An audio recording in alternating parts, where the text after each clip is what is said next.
ሃሌሉያ! ክብር ለጌታ ኢየሱስ ሲሆን፣ ሻሎም ቅዱሳን ሁላችሁንም በያላችሁበት የጌታ የኢየሱስ ክርስቶስ ጸጋና ሰላም ይብዛላችሁ እላለሁ።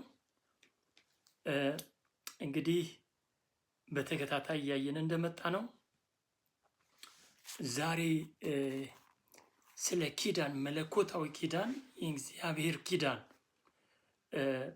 በአማኙ ሕይወት ውስጥ ምን እንደሚመስል እንድንማር እንደ እግዚአብሔር ቃል እንመለከታለን ማለት ነው። በኪዳን ዙሪያ ላይ ወይንም ስለ ኪዳን ስንማር እኔና እናንተ ከእግዚአብሔር ጋር በልጁ በኢየሱስ ክርስቶስ የመስቀል ስራ መስቀሉ ላይ በፈሰሰው ቅዱስ ደም እግዚአብሔር ለእኔና ለእናንተ የገባውን ኪዳን እንድንመለከትና እንድናውቅ በዚህም ደግሞ እግዚአብሔርን በነፃነት እንድናመልክ እንደሚያደርገን የእሱ ኃይል በእኔና በእናንተ ላይ እንዳለ የምንማርበት ነው። ስለ ኪዳን አራት ሀሳቦች በአራት መልኩ ላሳያችሁ። ወደ 7 የኪዳን አይነቶች በብሉይ ኪዳን እንመለከታለን። በአዲስ ኪዳን ያለው አንድ በኢየሱስ ክርስቶስ በሆነ ኪዳን ውስጥ ነው የምንገኘው። ለግንዛቤ ለእውቀት እንዲሆነ እግዚአብሔር አምላክ ከሰው ልጅ ውድቀት በኋላ ማለት ነው በዘፍጥረት ምዕራፍ 3 ሄደን ስንመለከት አዳምና ሔዋን የኃጢአት ውድቀት በሕይወታቸው ላይ ሲመጣ እግዚአብሔር ሰውን እንደገና ከእሱ ጋር የፈጠረበት ዓላማ እግዚአብሔር በመልክ በምሳሌው ስለሆነ ህብረት ያደርግ ዘንድ በተለያየ መልኩ እግዚአብሔር በመውደዱ ከታላቅ ፍቅሩ የተነሳ ስለሚል እግዚአብሔር ቃል ሊያቀርበውና ሊያድነው ፈለገ። ምክንያቱም በዘፍጥረት 6:5 ላይ ከውድቀት በኋላ ምን ይላል መሰላችሁ? ይህንን ቃል ባነበው ደስ ይለኛል።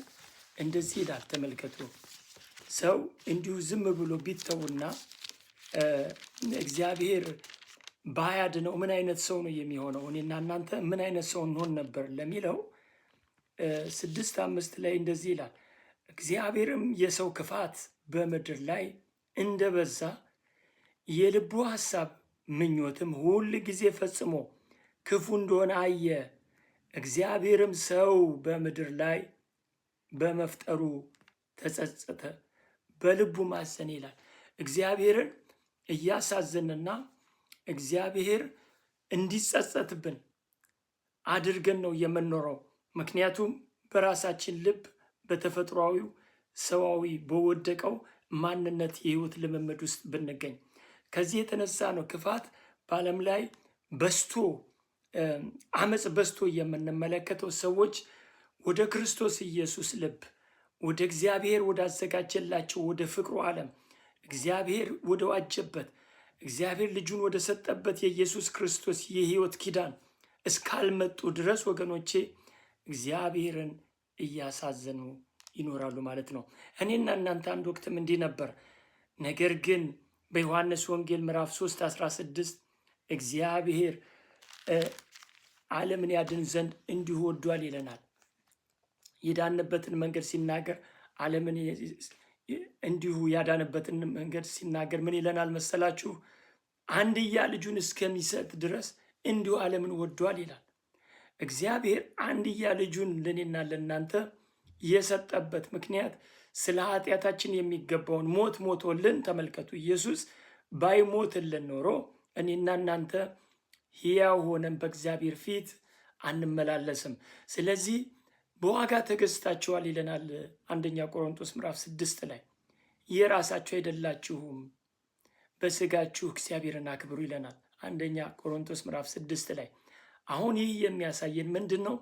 እግዚአብሔር ሰውን ከእሱ ጋር ህብረት ያደርግ ዘንድ እግዚአብሔር አብሮ ይኖር ዘንድ አማኑኤል እግዚአብሔር ከኛ ጋር አብሮ ይኖር ዘንድ እግዚአብሔር ስለወደደን ተመልከቱ፣ የዳነው ከእግዚአብሔር ታላቅ ፍቅር የተነሳ ነው። እግዚአብሔር አንድያ ልጁን እስኪሰጥ ድረስ እንዲሁ ዓለምን ወዶታል የተባለው እኔና እናንተን ነው። ይህ ሆነ።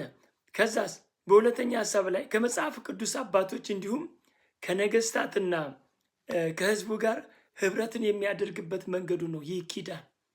ትምህርቴ ኪዳን ነው፣ መለኮታዊ ኪዳን ከእግዚአብሔር ጋር የሆነ ኪዳን። ሃሌሉያ። ይህ ደግሞ እግዚአብሔር በብሉይ ኪዳን ተመልከቱ ለአብርሃም ተስፋን ከሰጠው በኋላ ለምሳሌ አብርሃምን ምን አለው? ዘፍጥረት 17 ላይ እንደዚህ ይላል ወገኖች። አብርሃምም 99 ዓመት ሰው በሆነ ጊዜ እግዚአብሔር ለአብርሃም ተገለጠለትና እኔ ኤልሻዳይ ነኝ፣ በፊቴ ተመላለስ፣ ፍጹምም ሁን፣ ቃል ኪዳኔንም በእኔና ባንተ መካከል አድርጋለሁ፣ እጅግም አበዛሃለሁ አለው። አብርሃምም በግንባሩ ወደቀ። እግዚአብሔርም እንዲህ ብሎ ተናገረው፣ እነሆ ቃል ኪዳኔ ከአንተ ጋር ነው፣ ለብዙ አሕዛብም እኔና እናንተ ማለት ነው አባት ትሆናለህ። ከዛሬም ጀምሮ እንግዲህ ስምህ አብርሃም ተብሎ አይጠራም፣ ነገር ግን ስምህ አብርሃም ይሆናል፣ ለብዙ አሕዛብ አባት አድርጌሃለሁና እጅግም አበዛሃለሁ፣ ሕዝብም አደርግሃለሁ፣ ነገሥታትም ካንተ ይወጣሉ። ቃል ኪዳኔንም በእኔና ባንተ መካከል ካንተም በኋላ ከዘርህ ጋር በትውልዳቸው ለዘላለም ኪዳን አቆማለሁ። ለአንተና ካንተ በኋላ ለዘርህ አምላክ ሆን ዘንድ። ተመልከቱ እግዚአብሔር ለአብርሃም የገባለትን ቃል ኪዳን ወገኖቼ ለእኔና ለእናንተ ክርስቶስን በዛ ውስጥ ክርስቶስን በአብርሃም በሰጠው ተስፋ ወደ እኔና ወደ እናንተ ሕይወት በዚህ ቃል መሰረት መጥቷል። ይህንን ቃል ላሳያችሁ ገላትያ ምዕራፍ 3 ላይ ወስጄ ላሳያችሁ። ክብር ለጌታ ኢየሱስ ሲሆን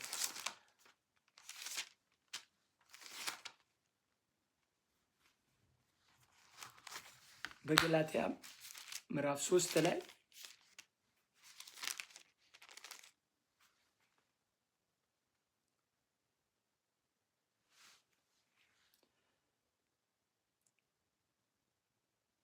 እኛም ወንድሞች ሆይ እንደ ይስሐቅ የተስፋ ቃል ልጆች ነን። ነገር ግን እንደ ሥጋ እየተወለደው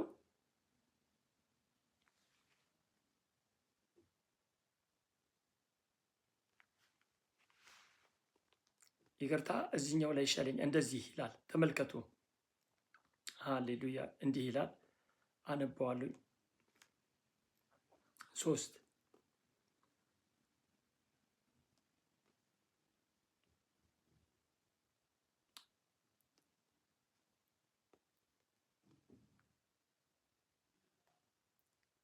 እንዲህ ይለናል፣ አይሁዳዊ ወይም የግሪክ ሰው የለም፣ ባሪያ ወይም ጨዋ ሰው የለም፣ ወንድም ሴትም የለም፣ ሁላችሁ በክርስቶስ ኢየሱስ አንድ ሰው ናችሁና፣ እናንተም የክርስቶስ ከሆናችሁ እንኪያስ የአብርሃም ዘር እንደ ተስፋውም ቃል ወራሾች ናችሁ ይለናል። አሁን ተመልከቱ፣ እግዚአብሔር በመጽሐፍ ቅዱሳችን ውስጥ በብሉይ ኪዳን ውስጥ ከነገስታት ጋር ቃል ኪዳን እየገባ ከህዝቡ ጋር ይህንን የአብርሃም ተስፋ ቃል እየገባ ክርስቶስ ኢየሱስ በስጋ እስከሚመጣበት ወራት ድረስ በዚህ መልኩ ይሰራ ነበር። ነገር ግን ኢየሱስ በስጋ እሱ ክርስቶስ በመጣ ጊዜ እኔና እናንተ ላመንነው ይህ የአብርሃም ርስት ወራሾች አደረገን። ከእግዚአብሔር ኪዳን የተነሳ እግዚአብሔር ከኔና ከእናንተ ጋር በልጁ በኢየሱስ ክርስቶስ ቅዱስ ደም ዋጅቶ ተመልከቱ የአብርሃም ዘር አደረገን እንደ ተስፋው ቃል። በሶስተኛ ሐሳብ ማነሳው የእግዚአብሔር ኪዳን በቀጥታ የሚያሳየን የእርሱን ዓላማ ብቻ ነው። በኤርምያስ 29 ላይ ሄደን ብንመለከት ወገኖቼ ለእናንተ የማስባትን ሐሳብ እኔ ያውቃለሁ፣ ፍጻሜ ያማረ እንጂ የከፋ አይደለም። ከዛ በፊት ወጣ ብለን ስንመለከት ለአባቶቻችሁ በግብፅ እንደገባሁት ኪዳን አይደለም ይላል። እግዚአብሔር ሲናገር ስለ ኪዳኑን በልቦናቸው ላይ እጽፋለሁ ይላል። ተመልከቱ፣ እግዚአብሔር የመንፈስን ኪዳን በሕይወታችን ውስጥ እግዚአብሔር የአብርሃምን ተስፋ በክርስቶስ ኢየሱስ በልባችን ውስጥ አስቀመጠው። ይህም አዲስ ልብ ነው። ይህም የክርስቶስ ልብ ነው። አንደኛ ቆሮንቶስ ላይ ምዕራፍ 2:16 ላይ ስለሚል። አራተኛ ይህም መለኮታዊ ኪዳን የሰውን ታማኝነትና በረከት እና በብሉይ ኪዳን መርገምንም የያዘ ነው። ጊዜያዊ መንገዶችን ለምሳሌ ሰው ታማኝ ሆኖ ከኪዳኑ ጋር ሲሄድ ተመልከቱ፣ ፐርፌክት አለመሆኑን በብሉይ ኪዳን ውስጥ ብዙዎቹ ለምሳሌ ወደ ተስፋይቷ ምድር ትገባላችሁ ተባሉ። ከግብፅ በኃይል ወጡ። እግዚአብሔር በሱ መስመር ሁልጊዜ ጻድቅና ቅዱስ ነው። ነገር ግን ሰው ፐርፌክት ሰው ፍጹም ሆኖ በእግዚአብሔር ፊት መቀጠል አይችልም ከኃጢአት የተነሳ ተመልከቱ። ስለዚህ ከኃጢአት የተነሳ ሰው በእግዚአብሔር ፊት ፍጹም ሊሆን ስላልቻለ እግዚአብሔር ልጁን በመላክ ኢየሱስም በመላክ ሮሜ 7 ላይ ሄጄ ላሳያችሁ።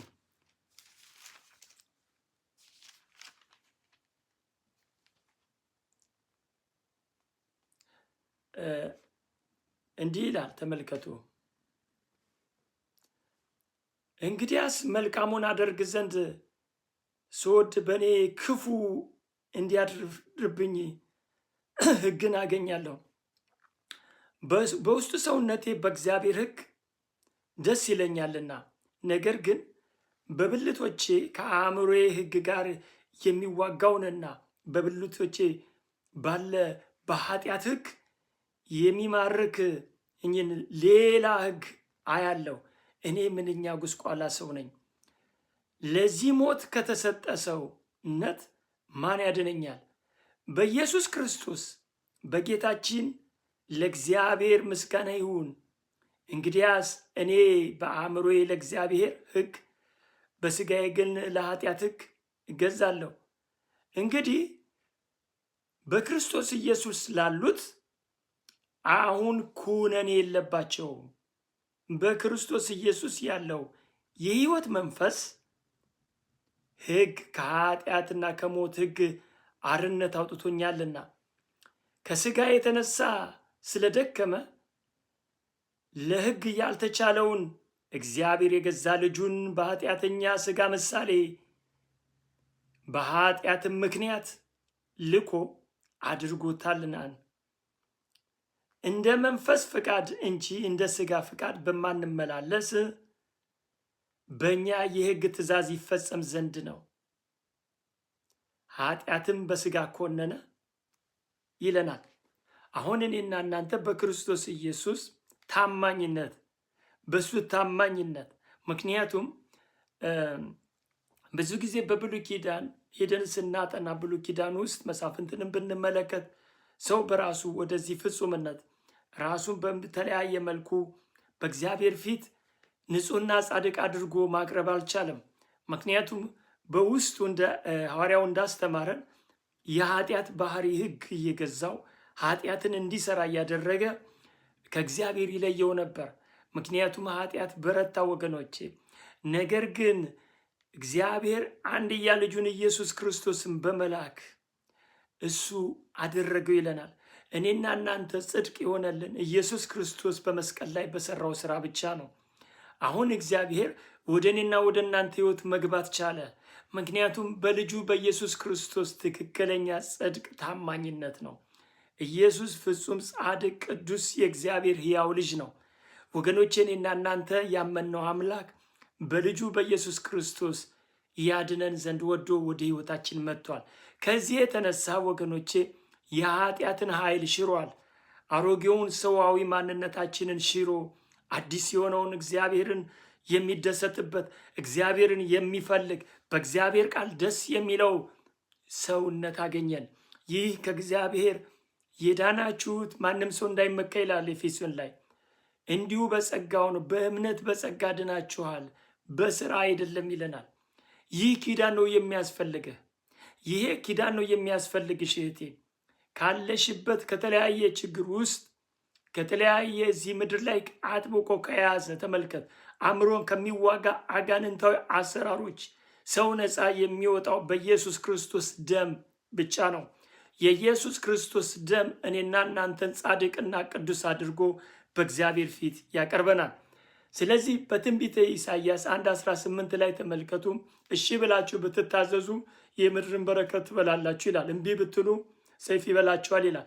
ዋርኒንግ ነበረው በብሉይ ኪዳን። ሰው ከኢየሱስ ኪዳን ውጭ ከኖረ ፈጽሞ እግዚአብሔርን ማስደሰት አይችልም። ዛሬ ኪዳን የሚለው ትምህርት የሚያተኩረው እዚህ ላይ ነው። በዛው በትንቢተ ኢሳይያስ ምዕራፍ 59 ከ1 እስከ 2 ብታዩ በደላችሁ ከአምላካችሁ ለያችሁ ይላል። ጸሎታችሁን እንዳይሰማ ኃጢአታችሁ ከለከለች ይላል። አሁን ሰው ተመልከቱ፣ ከእግዚአብሔር ልጅ ከክርስቶስ ኢየሱስ ጻድቅ መስዋዕት ውጪ በበግ በፍየል በተለያየ ደም በብሉይ ኪዳን የነበረው ሰውን ንጹሕ ሕሊና ሊፈጥርለት አልቻለም መጽሐፍ ስለሚል። እግዚአብሔር ግን ለእኔና ለእናንተ ይህንን መልካም አደረገ። ክብር ለኢየሱስ ሲሆን፣ ስለዚህ አሁን አንድ መንገድ አለ። ይህም ኢየሱስ ክርስቶስ በዮሐንስ ወንጌል ምዕራፍ 14 ቁጥር 6 ላይ ኢየሱስ እኔ መንገድ፣ እውነት፣ ሕይወት ነኝ ስላለ በሱ ብቻ ነው ወደ እግዚአብሔር መቅረብ የምንችለው። ይህ ኪዳን ነው የሚያስፈልገው። ይህ የእግዚአብሔር መለኮታዊ ኪዳን ወገኖቼ፣ እኔና እናንተ ኢየሱስን ባመነ ጊዜ ሕይወታችን ሙሉ ለሙሉ ነፃ ይሆናል። እግዚአብሔር የሚቆጣጠረው መንፈስ ቅዱስ የሚገዛው ሕይወት ይሆንልናል። የምናርፍበት ሕይወት ይሆንልናል። እንዲህ አለ፣ እኔ መንገድ፣ እውነት፣ ሕይወት ነኝ። በእኔ በቀር ወደ አብ የሚመጣ የለም። እኔንስ ብታውቁኝ አባቴን ደግሞ ባወቃችሁ ነበር። ከአሁንም ጀምሮ ታውቁታላችሁ፣ አይታችሁትማል አለው። ኢየሱስን ስንቀበል ወገኖቼ፣ ኢየሱስን ጌታና ዳኛ አድርገን ስንቀበል እግዚአብሔርንም ማወቅ ነው የሚሆነው። እግዚአብሔርንም ማየት ነው የሚሆነው። ዛሬ መለኮታዊ ኪዳን የሚለውን የመጀመሪያ ክፍል በዚህ መልኩ ይዤ መጥቻለሁ። አንዳንድ ኪዳኖችን እንመለከታለን። በአዲስ ኪዳን፣ በብሉይ ኪዳን፣ በአሮጌው ኪዳንና በአዲስ ኪዳን ሕይወታችሁ በየትኛው መስመር ላይ እንዳለ እንድትመለከቱ ለሚቀጥለው ጊዜ ስመጣ የሁለቱንም ኪዳን ባህሪያቶች ከተለያዩ መጽሐፍ ቅዱስ ላይ ካሉ ሰዎች ጋር አያይዤ አብረን እንመለከታለን። እስከዛው ድረስ ብሩካን ናችሁ። ሻሎም